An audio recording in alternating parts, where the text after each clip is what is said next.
अंकुरजननः रागाद्याक्षयमुपगता यस्य ब्रह्मा वा विष्णुर्वा हरो जिनो वा नमस्तस्मै। आज हमारी तीसरी क्लास है और मैंने तीसरा मंगलाचरण किया है। और कल कहा था कि ऐसा करके मैं ये कहना चाहता हूँ कि आप जैन न्याय के कुछ छंद याद कर लें, ये बहुत अच्छे हैं और ये बताते हैं कि जैन धर्म व्यक्ति प्रधान नहीं है, गुणों की पूजा को महत्व देने वाला धर्म है। कल सुनाया था पक्षपातो न मे वीरे न द्वेषः कपिलादिषु युक्तिमद्वचनम यस्य तस्य कार्यः परि। और आज सुनाया भव बीजांकुर जननः रागाद्या क्षयमुपगता यस्य ब्रह्मा वा विष्णुर्वा हरो जिनो वा नमस्तस्। इसी श्लोक का पंडित जुगल किशोर जी मुख्तियार ने हिंदी अनुवाद किया। जिसने राग द्वेष कामादिक जीते सब जग जान लिया, सब जीवों को मोक्ष मार्ग का निष्प्रय हो उपदेश दिया, बुद्ध वीर जिन हरिहर ब्रह्मा या उसको भक्ति भाव से प्रेरित हो। बहुत बढ़िया श्लोक है। इसलिए भी जरूरी है कि जब आप दूसरे लोगों के बीच बैठे हों, किसी सार्वजनिक मंच पर बैठे हों, तो ये बहुत ज़्यादा सूटेबल होते हैं। चलिए, बातें बहुत सारी है, कुछ जल्दी जल्दी अच्छी बातें। आज आपकी शायद परीक्षा भी है, परीक्षा की दृष्टि से भी थोड़ी सी तैयारी होना बहुत ज़रूरी है। देखो, मैं दो चार बातें परीक्षा की दृष्टि से बता रहा हूँ, बहुत मन लगा करके सुनो, वैसा ही होना है। 5 प्रश्न एक एक नंबर के होंगे, 5 नंबर के। 2 प्रश्न 5-5 नंबर के होंगे, 10 नंबर के। कितने हो गए? 15। 10 नंबर के तो 2 सवाल करने 5-5 नंबर के, और 5 सवाल ऐसे होंगे कि जो एक एक नंबर के होंगे, और एक सवाल होगा 10 नंबर का। जो 5 सवाल होंगे वो कैसे होंगे, जरा नमूना देख लो आप। एक सवाल होगा न्याय दीपिका की रचना कब और किसने की है। दूसरा प्रश्न होगा जैन न्याय के कोई 4 ग्रंथों के नाम लिखो। कोई प्रश्न होगा, इसीलिए 4 किए हैं, जैन न्याय के कोई 4 ग्रंथों के नाम लिख। कोई प्रश्न होगा न्याय शब्द का व्युत्पत्ति परक अर्थ बताओ। तो आपको न्याय शब्द की व्युत्पत्ति भी बतानी है और अर्थ भी बताना है। नी पूर्वक अय धातु से न्याय करके घय प्रत्यय करके न्याय बनता है। न्याय मंदिर के पहले पेज पे लिखा हुआ है ना, नी प्लस अय प्लस घय, इससे न्याय बन गया। या नी उपसर्गात बना दो, नितराम ईयन्ते गम्यन्ते पदार्था येन स न्यायः। तो न्याय शब्द का व्युत्पत्ति परक अर्थ बताओ। और प्रश्न हो सकता है न्याय दीपिका में कितने प्रकाश हैं और उनके क्या क्या नाम हैं। तो आपको ये बताना पड़ेगा कि न्याय दीपिका में 3 प्रकाश है। पहले का नाम है प्रमाण सामान्य प्रकाश, दूसरे का नाम है प्रत्यक्ष प्रकाश, और तीसरे का परोक्ष प्रकाश। एक एक नंबर के सवाल है, इतना ही उत्तर लिखना काफ़ी है।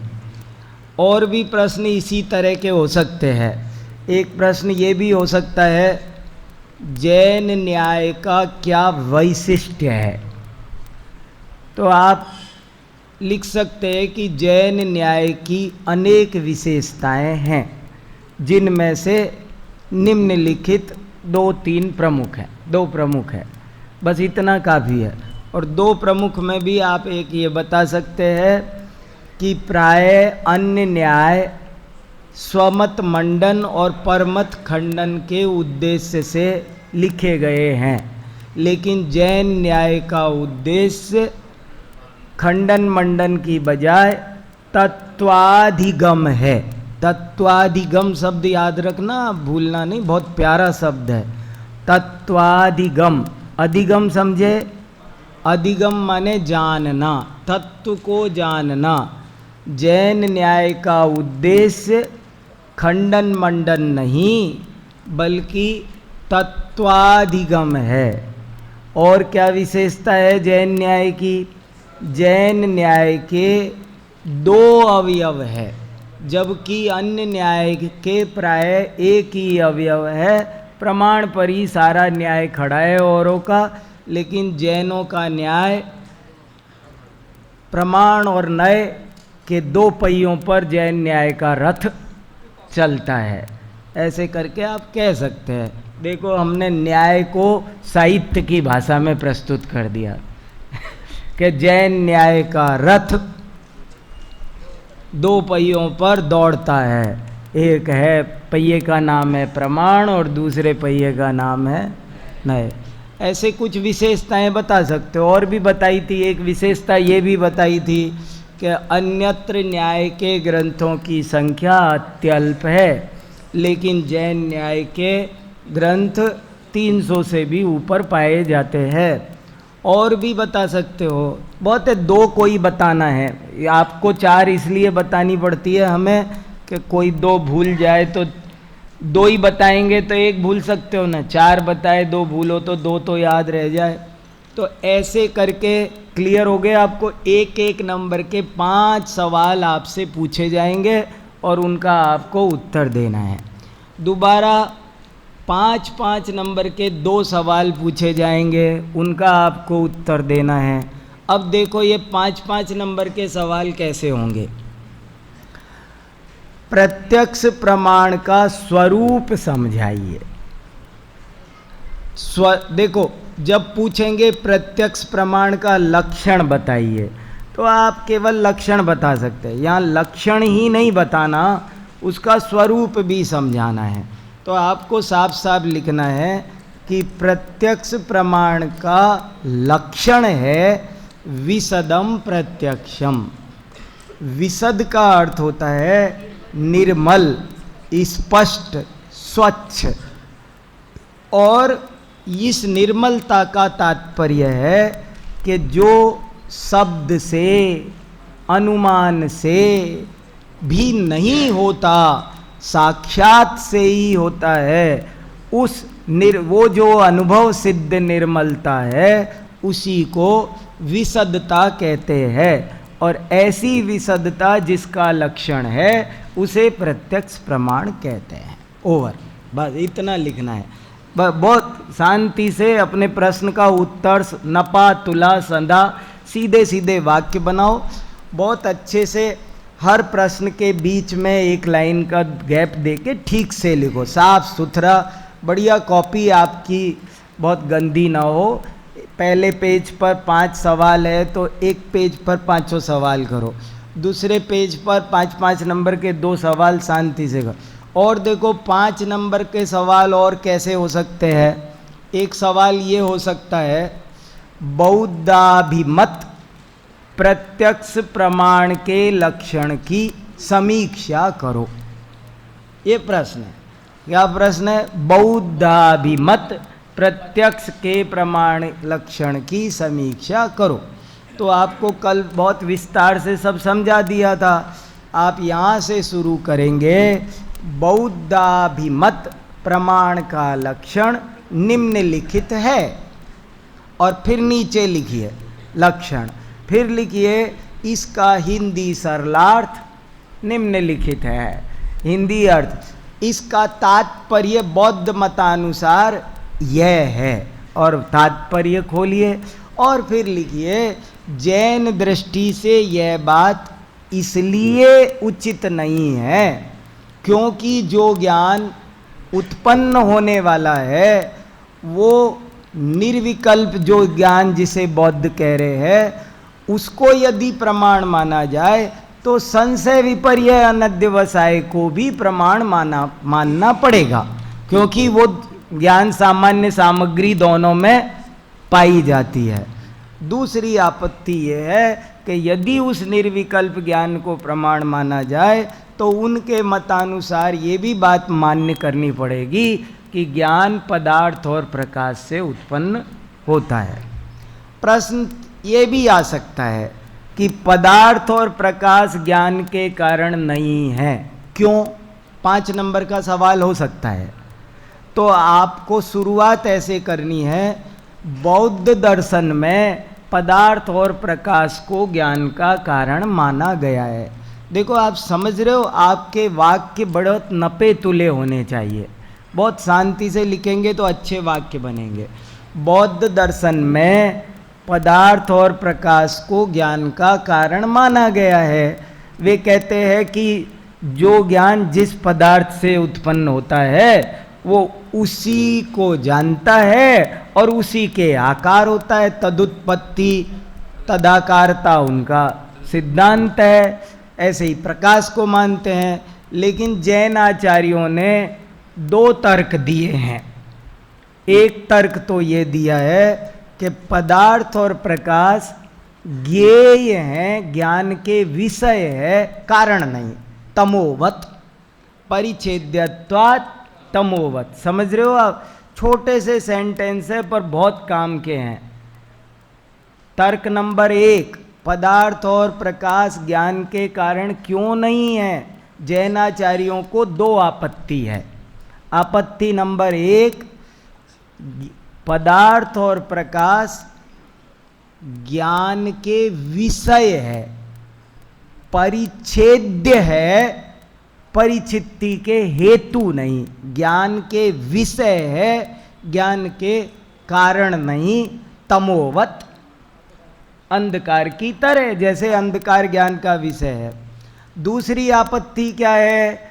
तदन्वय व्यतिरेकानुविधानाभावात्, पदार्थ और प्रकाश के साथ ज्ञान का अन्वय व्यतिरेक घटित नहीं होता है। ये 2 बातें आपको लिखनी है। पक्की हो गई, मजबूत। अब परीक्षा बिल्कुल सिर पे है, यहीं तैयार कर लो, बाद में तैयार करने का वक्त नहीं है। हो गया ना, मैं यहाँ पेपर ही तैयार कराए दे रहा हूँ, आप यूँ समझ लो। ठीक है, तो 1-1 नंबर के 5 सवाल रेडी। सबके 100 में से 100 नंबर आने चाहिए। मेरा रिजल्ट है, रिजल्ट तुम्हारा नहीं है। तो ये तुम्हारा रिजल्ट खराब नहीं होगा, मेरा रिजल्ट खराब होगा। रिजल्ट बढ़िया से बढ़िया आना चाहिए। भले हम 3 पीरियड पढ़े हैं, लेकिन 3 माने बहुवचन होता है। बहुत पढ़ लिए क्या है, थोड़ा सा भी हो बहुत है। थोड़े से में केवल ज्ञान हो जाता है, 3 पीरियड तो बहुत होते हैं।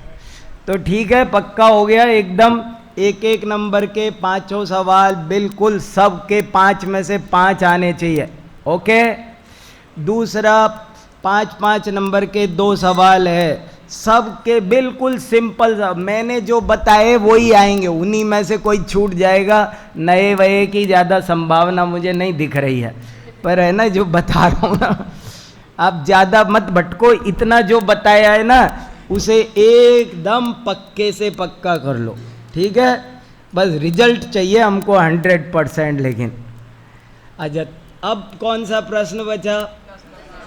अब बचा 10 नंबर का एक प्रश्न, और वो प्रश्न कुछ इस तरह का होगा कि न्याय दीपिका के अनुसार सर्वज्ञ सिद्धि कीजिए। अब ये प्रश्न जबरदस्त है, जिसकी हमने अभी तक भी चर्चा नहीं की है, वो अब करते हैं और बहुत मजबूती से करना है। और आपको अपनी बात कैसे लिखना है वो देखो। न्याय दीपिका के 10 नंबर का सवाल होगा। और देखो, वो जो 1-1 नंबर के सवाल है वो तो आपको ज़्यादा से ज़्यादा 3 लाइन में उत्तर देना है। 1 नंबर के सवाल का उत्तर 3 लाइन से ज़्यादा मत लिखना, 1 लाइन, 2 लाइन या 3 लाइन मैक्सिमम। और जो 5 नंबर वाले सवाल है उनका उत्तर ज़्यादा से ज़्यादा 10-10 लाइन, इससे ज़्यादा नहीं, मैक्सिमम बता रहा हूँ।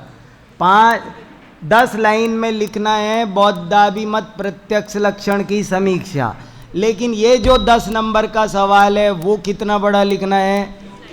कम से कम 1 पेज, ज्यादा से ज्यादा 2 पेज। 1 पेज से कम नहीं, 2 पेज से ज्यादा, बस इतना सा आपका क्वेश्चन पेपर है। सारी पूरी की पूरी सीन आपके सामने मैंने रख दिया। अब देखो ये जो आखिरी प्रश्न है 10 नंबर का, सबका बाप, उसको थोड़ा तैयार कर लेते हैं। कहाँ है वो मार्कर? कहाँ गया? आज भी नहीं है, कल भी नहीं था।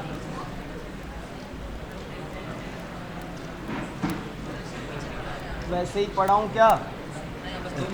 ला रहा है तो ये वाला भी आप सर्वज्ञ सिद्धि न्याय दीपिका के अनुसार, अब आप इस पे बढ़िया अच्छे से ध्यान रखो। अब इसको थोड़ा एकदम मजबूत करते हैं। आपके 15 नंबर का तो मैं समझता हूँ काम ओके हो चुका।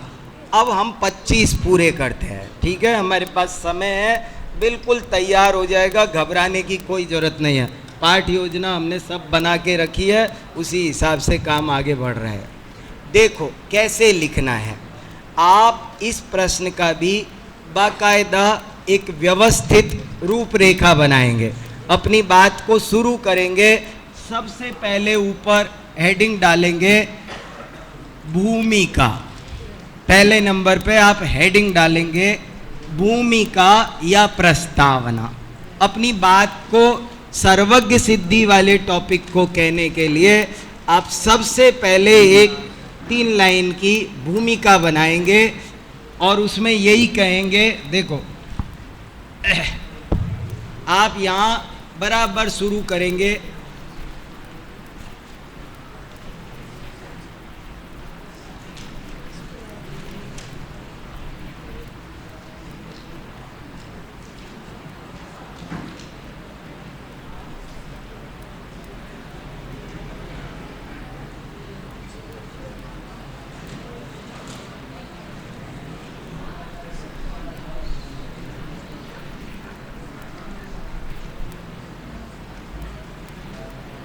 ये देखो इतने में सारा काम पूरा हो गया आपका।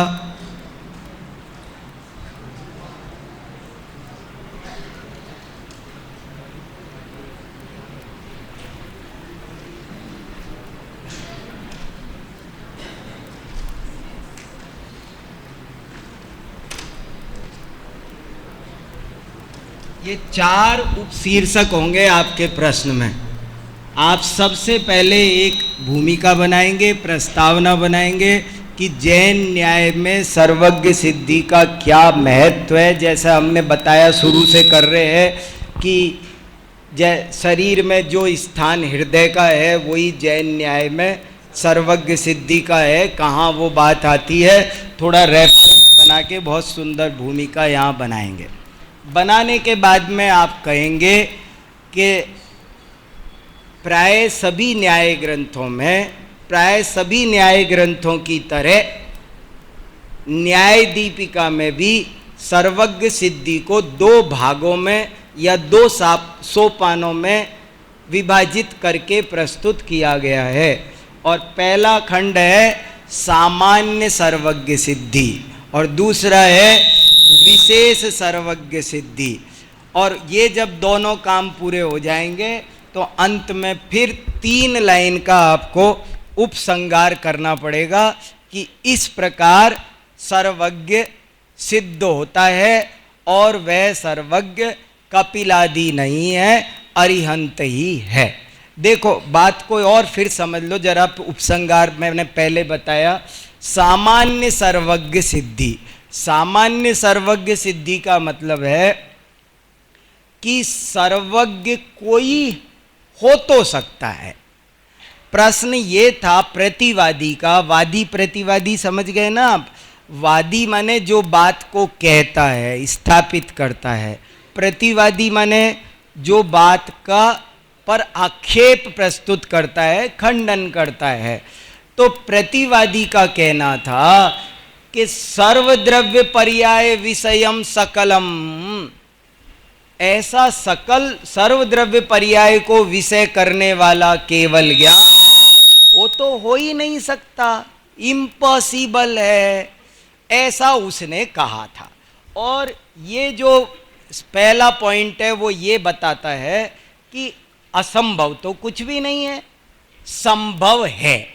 बस उसको इतना समझाए, सामान्य सर्वज्ञ सिद्धि सिर्फ इतने का नाम है कि सर्वज्ञ हो सकता है, होने में कोई आपत्ति नहीं है। और विशेष सर्वज्ञ सिद्धि ये बताएगा कि वो सर्वज्ञ कोई भी नहीं हो सकता, लेकिन कोई हो सकता है लेकिन कोई भी नहीं हो सकता। वो सर्वज्ञ अरिहंत ही हो सकता है, अन्य कपिलादि नहीं हो सकता। कपिलादि समझ गए? कपिल माने सांख्य दर्शन के तीर्थंकर, वो तीर्थकृत समया नाम चाहे ना, सांख्य प्रवर्तक। और परम पुरुष माने वेदांतियों का, महेश्वर माने ईश्वर माने नैयायिकों का। वो सर्वज्ञ नहीं है, सर्वज्ञ कोई है, वो अरिहंत ही है। तो यहाँ पहले सोपान में तो आपको क्या कहना है कि कोई सर्वज्ञ हो तो सकता है, होने में तो आपत्ति नहीं है। और दूसरे में आपको ये बताना है कि वो और कोई नहीं है, सिर्फ और सिर्फ अरिहंत ही है।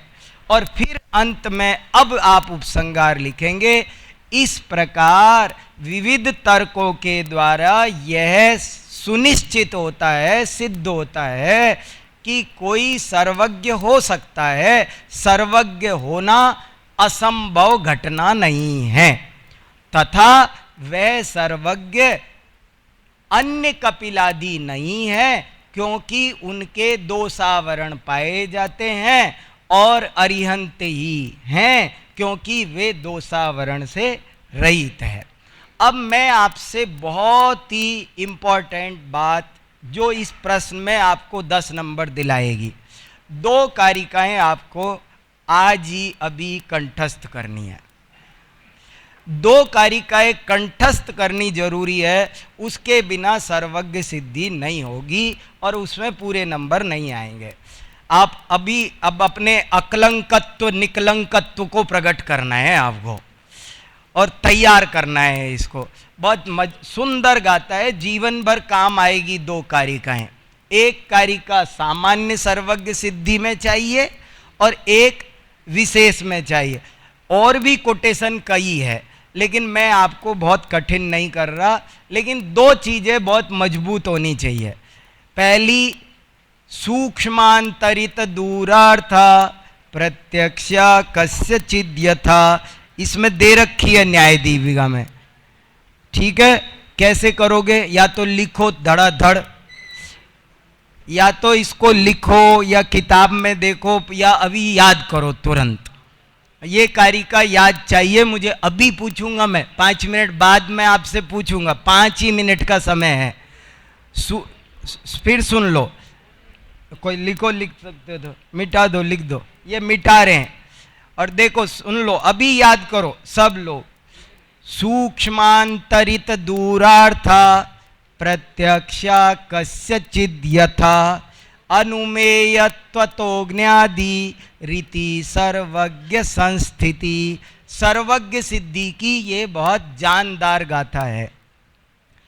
लोक में 2 तरह के पदार्थ है। क्या हुआ? पीछे लिख रहे हो? ठीक है, ये तो और भी बढ़िया। देखो, एक बहुत अच्छी आप बात कहो, यहां पर आप कहो सर्वज्ञ माने क्या? जो सबको जाने, सर्वम जानाति इति सर्वज्ञ। सर्व पदार्थों को जो जानता है उसका नाम सर्वज्ञ है। सर्व पदार्थ 2 तरह के हैं, प्रत्यक्ष और परोक्ष। पदार्थ 2 तरह के, जगत में जितने भी पदार्थ है वे 2 ही प्रकार के हैं, प्रत्यक्ष और परोक्ष। जो प्रत्यक्ष पदार्थ है उनको तो हम सब जानते ही हैं, लेकिन परोक्ष पदार्थ 3 तरह के हैं। परोक्ष, आप चार्ट बना सकते हैं, पदार्थ 2 तरह के, प्रत्यक्ष पदार्थ, परोक्ष पदार्थ। मेरे सामने ये माइक है तो ये तो प्रत्यक्ष है, लेकिन जो और माइक बाबूभाई हॉल में जो माइक लगा हुआ है वो मेरे लिए परोक्ष है, और भी दूर दूर तक। तो जगत के पदार्थ दो ही तरह के, तीसरे तरह का कोई पदार्थ नहीं है, प्रत्यक्ष और परोक्ष। प्रत्यक्ष को सब जानते हैं, सबके ज्ञान का विषय बनता है। परोक्ष पदार्थ तीन तरह के हैं। ऐसे पदार्थ दो तरह के, प्रत्यक्ष परोक्ष। परोक्ष पदार्थ तीन तरह के हैं, सूक्ष्म, अंतरित और दूरवर्ती। सूक्ष्म माने क्या, अब आप ठीक समझ में आया? परोक्ष पदार्थ तीन तरह के, सूक्ष्म, अंतरित, दूरवर्ती। सूक्ष्म माने स्वभाव से ही जो दूर है, स्वभाव विप्रकृष्टा, जैसे परमाणु, परमाणु को बोलते सूक्ष्म पदार्थ। अंतरित माने जो काल विप्रकृष्ट है, जो वर्तमान काल में नहीं है, उनको कहते हैं, भूत भविष्यवर्ती पदार्थों को कहते हैं अंतरित। और अंतरित जैसे राम, रावण आदि। और दूरार्था, दूरवर्ती पदार्थ, जो क्षेत्र विप्रकृष्ट है वो पदार्थ दूरवर्ती कहलाते हैं, जैसे सुमेरु पर्वत। ठीक है ना? ऐसे चार्ट बन जाएगा ना, आप चार्ट बना के आना कॉपी पर। जग सर्वज्ञ कौन है? सर्वम जानातीति सर्वज्ञ। फिर लिखना सर्व पदार्थ कैसे हैं? सर्व पदार्था द्विविधा संति, प्रत्यक्षा परोक्षाश्च। संस्कृत में ही लिखिया ना सारा पेपर, वहां भी तो लिखना है। नहीं कोई नहीं, हिंदी में लिखना। समझ में आया? और सर्व पदार्थ दो तरह के हैं, प्रत्यक्ष और परोक्ष। प्रत्यक्ष पदार्थ को जानते हैं हम और आप सब, इसमें किसी को कोई प्रतिवादी को आपत्ति नहीं है। आपत्ति तो परोक्ष पदार्थों पर है। और परोक्ष पदार्थ के नीचे फिर चार्ट बनाना। परोक्ष पदार्था त्रिविधा संति, सूक्ष्म, अंतरिता, दूरवर्तिनः। सूक्ष्म कौन है? उदाहरण देना नीचे, यथा कोष्ठक में उदाहरण लिख देना, परमाणु आदि। अंतरित के नीचे कोष्ठक में लिखो राम, रावण आदि। दूरवर्ती के नीचे कम से कम कोष्ठक में लिखो सुमेरु पर्वत आदि। ये तीन तरह के पदार्थ परोक्ष है, और इनको भी कोई जान सकता है, ये विवाद का विषय है। जैन आचार्यों का सबसे मजबूत तर्क ये है कि ये तीन तरह के पदार्थ भी अनुमेय हैं। सूक्ष्मांतरित, अब याद करने की कोशिश करो, सूक्ष्मांतरित दूरार्था, प्रत्यक्षा कस्यचित् यथा, अनुमेयत्वतो ज्ञादि। लिख दिया कि नहीं लिख पा रहे? घुमाओ। वाह शाबाश। अब मुझे वो दो।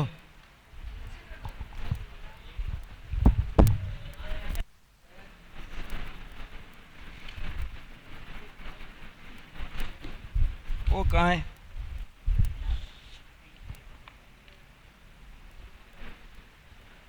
इसकी नहीं हटेगा, हटा दिया मैंने। कस्यचित्, अरे ये गलत लिख दिया। मेरा जैसा टीचर मिलेगा ना तो मुश्किल होगी तुम्हें, बहुत सारी गलतियां निकाल सकता हूं मैं इसमें।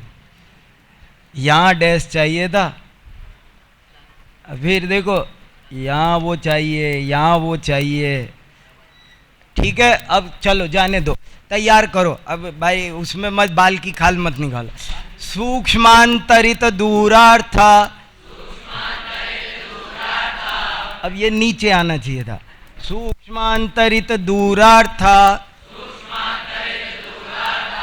प्रत्यक्षा कस्यचिद् यथा, अनुमेयत्वतो ज्ञादि,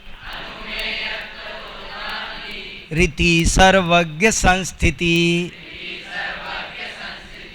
लोक में परोक्ष पदार्थ तीन प्रकार के हैं, सूक्ष्म, अंतरित और दूरवर्ती, लेकिन वे भी किसी के प्रत्यक्ष हो सकते हैं।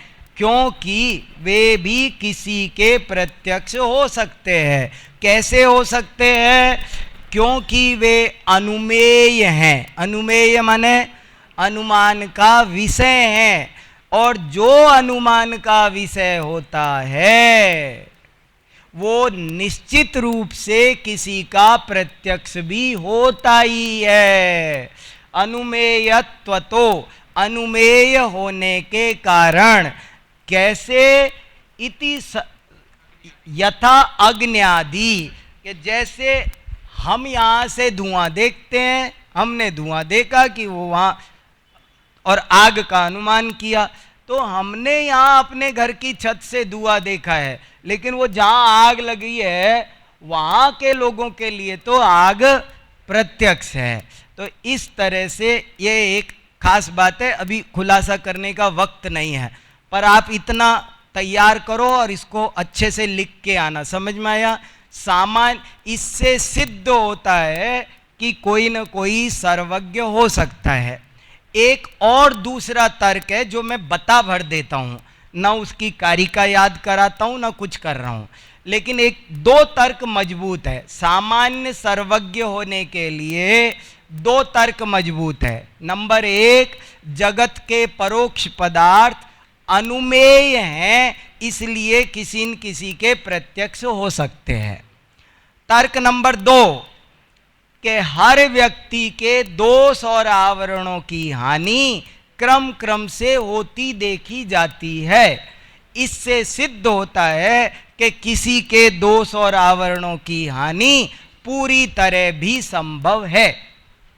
जो सोना 10% शुद्ध हो सकता है, मुझे खान में से स्वर्ण पाषाण मिला और मैंने उसे तपाया, घर में लाकर तपाने के बाद देखा कि वो तो थोड़ा शुद्ध हो गया, तो जो थोड़ा शुद्ध हो गया वो पूरा भी शुद्ध हो सकता है। मैं आपसे कहूं कि 47 शक्ति याद करो, और अगर आपने 10 याद करके दिखा दी, इसका मतलब है 47 भी हो सकती है। तो दोष और आवरण क्रम क्रम से 6 को प्राप्त होते हैं।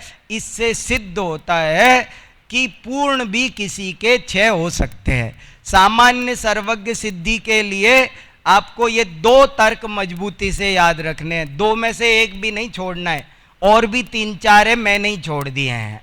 दो तर्क आपको मजबूत रखने हैं, उलझाना नहीं ना, टाइम कम है बहुत। 3 दिन की क्लास में इतना सारा मैटर हमने सीख लिया, यही बहुत बड़ी बहादुरी है हमारी। चलो समझ में आया ना? याद रहेगा, सामान्य सर्वज्ञ सिद्धि के दो तर्क। फिर एक बार फाइनल सुन लो, फाइनल पक्का। नंबर 1, जगत के परोक्ष पदार्थ भी अनुमेय हैं, अतः वे किसी न किसी के प्रत्यक्ष हो सकते हैं, यह सिद्ध होता है। तो प्रत्यक्ष और परोक्ष सभी पदार्थ प्रत्यक्ष सिद्ध होते हैं, इसलिए सर्वज्ञ की सिद्धि बन जाती है। तर्क नंबर 2, के जीवों के दोष और आवरण वे क्रम क्रम से घटते हुए देखे जाते हैं। इससे सिद्ध होता है कि किसी के पूरे भी घटित हो सकते हैं। बाद में और भी तर्क छोटे मोटे आए हैं, जैसे मैंने शायद परसों तरसों यहाँ वहाँ किस क्लास में जिक्र किया कि एक तर्क ये भी होता है कि आचार्यों ने उससे कहा, अच्छा हम सर्वज्ञ की सिद्धि नहीं कर रहे हैं, तू सर्वज्ञ नहीं है ये सिद्ध कर दे। समझ में आया? तू सिद्ध कर दे। जैसे मैं आपको बोलूं, एक ये भी बहुत अच्छा विषय है, मैं बोलूं कि स्वर्ग नरक है, मैंने 1 घंटे आपको लेक्चर दिया, सिद्ध किए कि स्वर्ग नरक है, और सामने वाला कहने लगा मैं नहीं मानता, तो अब उससे कहा अच्छा भैया तू यहां आ जा, तू सिद्ध कर दे कि स्वर्ग नरक नहीं है, तू सिद्ध कर दे नहीं है। तो उससे ये भी कहा कि तू सिद्ध कर नहीं है। और बहुत सारे तर्क आए हैं, ऐसे सिद्ध करो कि इस क्षेत्र में और इस काल में सर्वज्ञ नहीं है, या किसी भी क्षेत्र किसी भी काल में नहीं है। यदि तू कहता है इस क्षेत्र इस काल में नहीं है तो हम भी सहमत हैं, और यदि किसी क्षेत्र किसी काल में नहीं है तो तू देख के बोलता है बिना देखे, बिना देखे बोलता है तो तेरी बात प्रामाणिक नहीं, और देख के बोलता है तो तू ही सर्वज्ञ हो गया। इति सर्वज्ञ संस्थिति। इतना सामान्य सर्वज्ञ सिद्धि में आप सबको जरूर से जरूर लिखना है, पक्का। अब विशेष सर्वज्ञ सिद्धि, विशेष सर्वज्ञ सिद्धि के लिए ये दूसरी कारिका आप कंठस्थ करने की कोशिश करो। सत्वमेवासि निर्दोषो युक्ति शास्त्रा विरोधी वाक हाँ चलो पढ़ो, मेरे साथ ही पढ़ो ना। क्या है? सत्वमेवासि युक्ति अविरोधो यदिष्टम ते प्रसिद्धेन न बाध्यते।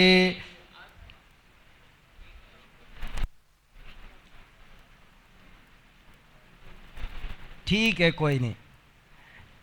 देखो सुनो, इतना सा इसको भी याद कर लो।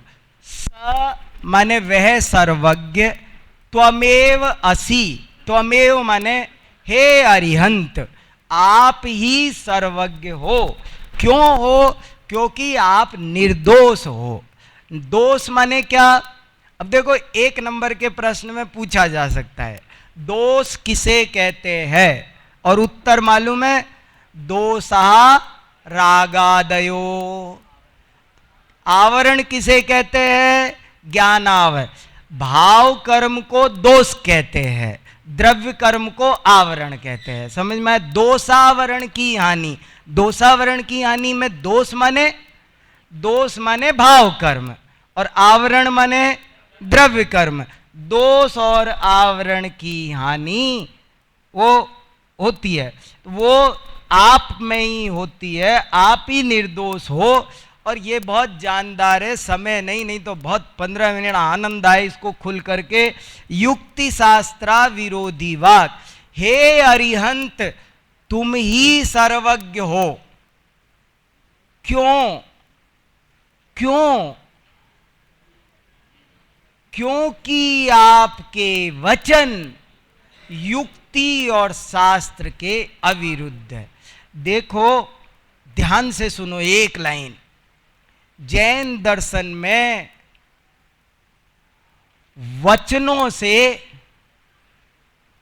वक्ता की निर्दोषता को, सर्वज्ञता को पहचाना गया है। वचनों में वो जान है, वचन ही वो आधार है जिसकी वजह से कपिल आदि असर्वज्ञ सिद्ध होते हैं। वचन ही वो आधार है जिसकी वजह से अरिहंत सर्वज्ञ सिद्ध होते हैं। एक ही तर्क है मजबूत कि हे अरिहंत आप सर्वज्ञ हो। क्यों? क्योंकि आप निर्दोष हो। तो हाउ यू कैन से कि आप निर्दोष हो? आपने कहा निर्दोष हो, निर्दोष ना, तुम्हें हमारे दिल का पता है, अंदर में वीतरागता का पता है, निर्दोष है कैसे पता? बोले नहीं, हम कह सकते हैं आप निर्दोष हो। कैसे कह सकते हो? युक्ति शास्त्रा विरोधी वाक। कपिल दोषी है कैसे कह सकते हो? आप्त परीक्षा में यही कसा गया है। अन्य मत वाले आप्त क्यों नहीं है? क्योंकि उनके वचन युक्ति से भी विरुद्ध है, शास्त्र से भी विरुद्ध है। तर्क और आगम दोनों से फेल होते हैं। और हे जिनेन्द्र देव, आपके हे अरहंत, आपके वचन युक्ति और शास्त्र से अकाट्य है, अकाट्य है।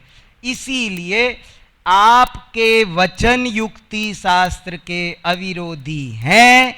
इससे सिद्ध होता है कि आप निर्दोष हैं, और इसी से आप निर्दोष हैं, इससे सिद्ध होता है कि आप सर्वज्ञ हैं। अब इतनी सी लाइन कंठस्थ करके रखो, साल भर बाद अर्थ समझ में आएगा। ये पकेगा न, फल जब मीठा लगेगा। कई चीजें परिपक्व होने पर समझ में आती है। हमने भी कभी पढ़ लिया था, आज जब पढ़ते हैं तो मिश्री सी घुल के टपकती है, आ जाता है उसका आनंद। सत्वमेवासि निर्दोषो युक्ति शास्त्र विरोधी वाक् अविरोधो यदिष्टम ते प्रसिद्धेन न बाध्य। देखो, और मैं सरल बता दूं, कोई बच्चा कमजोर हो तो एक लाइन याद कर लेना, ठीक है?